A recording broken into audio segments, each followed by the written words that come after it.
Okay, this is another video relating to questions that were asked on our Patreon page. Somebody asked about the quality of our adversaries today as opposed to what they were in the 60s and 70s and so on. Okay, and mostly because they were asking about some of the tactics that were taught in some training sessions that they attended with maybe some folks that are not as tactically current as we try to be. Okay, what I'll tell you is this: starting in my gosh, it was September 11th, 2001, a whole new era opened up here in the U.S. In terms of the type of adversaries that we were likely to face, and by that I mean you, not necessarily just law enforcement and and military and stuff like that, but I'm talking about you walking around urban America today. All right, and then as we progressed through that first decade and into the second one, we started seeing the rise of what I call indigenous terrorism. It's easy to say, well, you have foreign terrorists, ISIS, Al Qaeda, Hamas, right? But we also now have indigenous terrorists, and they could be racial extremists. And I'm not talking about Nazis. My God, there's no Nazis anymore. Okay. I'm talking about, what we saw in the 2020 leading up to the election and so on, burning of cities on the West Coast and other places. I'm also talking about political extremists, these communist radicals that are running around burning cities and doing other things. So those are the adversaries that I think we need to be prepared for. And by and large, they're military age males. Based on what I've seen, relatively fit, trained. I mean, they are no different than you or I are. Their main difference is their political and religious ideology. I remember when Antifa threatened to come to Prescott and burn the place down and everything else. Well, I didn't stay home and hide under the bed or anything like that. I happened to be downtown having a corporate lunch with my staff, all of whom happened to be ex-law enforcement, ex-military. And, what we saw were every citizen in Prescott had turned out armed to the teeth, which was very gratifying and reminded me of why I moved here. But we saw a number of their personnel scouting the crowd, and I identified them for our friends at the local police department. And, you could easily have mistaken these guys for military personnel. I would take a snapshot of them with my phone and send it to our police contact, and I'd ask, "Is this one of yours?" Nope. And so we'd kind of just identify them, tell them where they were, and surveillance would take over from there. But these people are just as tough, just as trained, younger and stronger than many of you. So just be aware that the era of the dumb, inept beatnik with the switchblade in the parking lot, that nonsense has long gone. I think that the reality for today is this. If you're a fit man with a degree of command presence, and you don't run around all day with your head in your ass, so you're seeing what there is to see, I think the common criminals are probably not going to pick you. So I'm not as concerned about random street crime. And I don't think you should be either.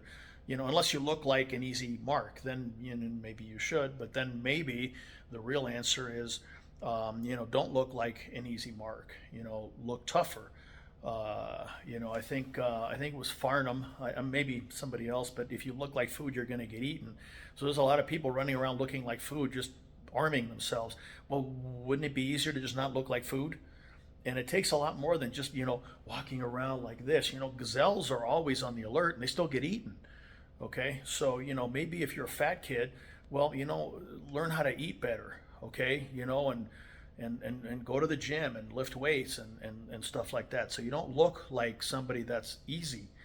Yeah, be alert, but you don't need to walk around like you're prey. All right. I mean, if you look at the animals in the wild, mountain lions are on alert, but I don't think anything's going to sneak up to them and eat them. Okay, so there's self-image, and the image that you portray to the world is a big difference, um, from prey to predator. Okay, so like I said, I think that if you have that area squared away, that the average street thug is probably not going to think about targeting you. They're not looking for an even fight. They're looking for an easy mark, and they're going to look at you and they're going to go, no, I think that would be, I think I might lose that one, okay? Or I certainly wouldn't walk away from it whole. That's the image that you want to portray, and it's a very passive thing. You don't have to live your life angry and afraid. If you are skilled and you look fit and you're strong and you are fit and you are strong, not just look it. You can kind of relax in the world, because you can be alert and watching passively, but bad guys are not going to pick on you. Now, those indigenous and foreign terrorists that I was talking about earlier, it's not the same. Okay, it's not the same. You can go through your life, going to good places, and not going to stupid places with stupid people and all that sort of thing, but they are going to target the places that you happen to go to.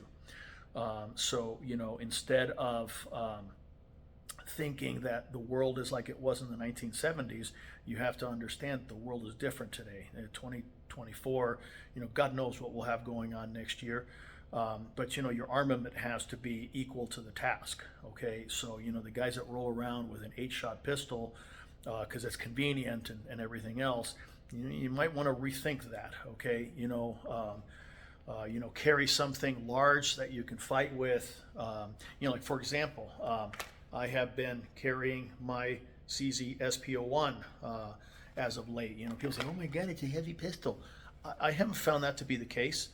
I've been carrying it around for the last several weeks, and it's just as easy to carry as anything else. And I've got a couple of ultra high capacity magazines backing it up, and that's it. Because if I find myself in a confrontation, it's not going to be the mugger with the sharpened screwdriver. It's probably going to be an active shooter, or some political terrorist that decides he doesn't like people that are going to vote for Donald Trump. That sort of thing. I don't want to fall victim to them, and I don't want the people around me, whether I know them or not, to fall victim to them either. Okay, so I carry the weapons that are according to the battle that I expect to fight. And that's the first thing. The second thing is, there are layers to this. Okay, now I did a video earlier on tactics. I think you have to have tactics. I think you have to have an understanding of that, because tactics are what is going to allow you to position yourself and maneuver properly in a street fight. Again, it's not about marksmanship. It's all about gaining the tactical advantage, and tactics allows you to do that. And finally is the issue of physical fitness. I am just surprised. I mean, if I go to a gun store, okay, just to see what's there, and I look around at the customers, and it's like, my God, you know what? What is this, a donut shop? Listen, guys, one of the most important things is going to be that you're physically fit. Look at the adversaries that you are going to be fighting against, okay? They are fit. They are strong. They take their self-identity very, very seriously. They are warriors with a different ideology. And what are you? Okay, so if that is your deficiency, look, I can't emphasize it enough. All right, I'm 64. I work out every day. I don't drink to excess. I eat the right kind of foods. And I'm leading by example. And you guys are free to follow or not. But what's going to happen is, if you don't do that, you find yourself in a fight that starts out maybe as not necessarily a gunfight, but a fist fight or something like that, you're not going to be able to prevail. You're going to lose. You're never going to get to your gun in the first place. Okay, so if that's where your deficiency is, listen to me.